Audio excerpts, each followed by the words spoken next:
نبوت یہ ایک رینک ہے، اور اس رینک کو اگر کوئی چاہے کہ میں اپنی سٹرگل سے، اپنی ایفرٹ سے، اپنی محنت اور کوشش اور عمل کے ذریعے حاصل کر سکوں تو امپاسبل، ایسا نہیں ہو سکتا۔ کیوں؟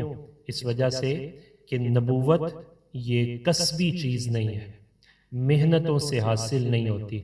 لہٰذا اگر کوئی کتنے ہی بڑے جبے کبے والا کیوں نہ ہو، کتنا ہی اس کے علم کا توتی کیوں نہ بولتا ہو، وہ سلیبریٹیز میں کیوں نہ آتا ہو، اگر وہ یہ دعویٰ کرے کہ بندہ عمل کے ذریعے مقام نبوت کو پا سکتا ہے تو اس کا کلام بھی جھوٹا اور وہ خود بھی جھوٹا ہے۔ یہ صراحتاً جھوٹ ہے۔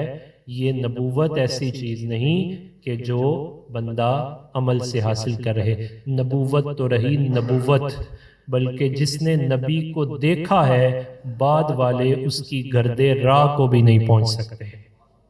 اس وجہ سے کہ یہ بات 12 مرتبہ ہم نے ذکر کی کہ رب تعالیٰ نے اپنے سجدوں کا وہ اعزاز نہیں رکھا جو نبی کی زیارت کا اعزاز رکھا ہوا ہے۔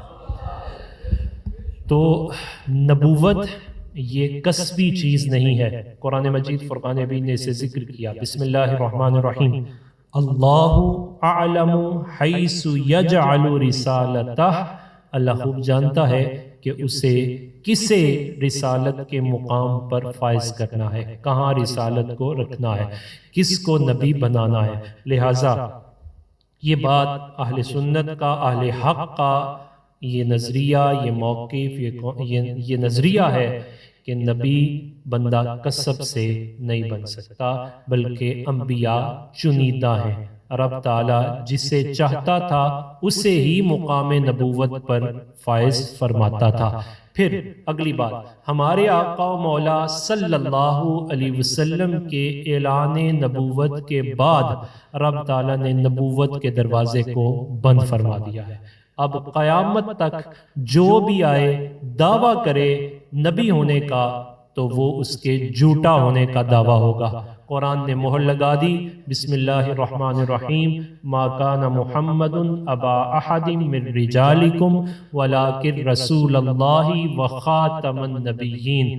خود رسول اللہ صلی اللہ علیہ وسلم نے فرما دیا، انا خاتم النبیین ولا نبی بعدی، کہ میں نبوتوں کو ختم کرنے والا بن کے آیا ہوں، میرے بعد کوئی نبی نہیں ہے۔ ہاں البتہ اگر کوئی دعویٰ کرے، یہ اعلان کرے، الذین یزعمون، وہ جن کا دعویٰ ہوگا کہ انہ نبی، تو وہ جھوٹے ہیں۔ لا نبی بعدی، وہ سارے کے سارے جھوٹے ہیں، میرے بعد کوئی نبی نہیں۔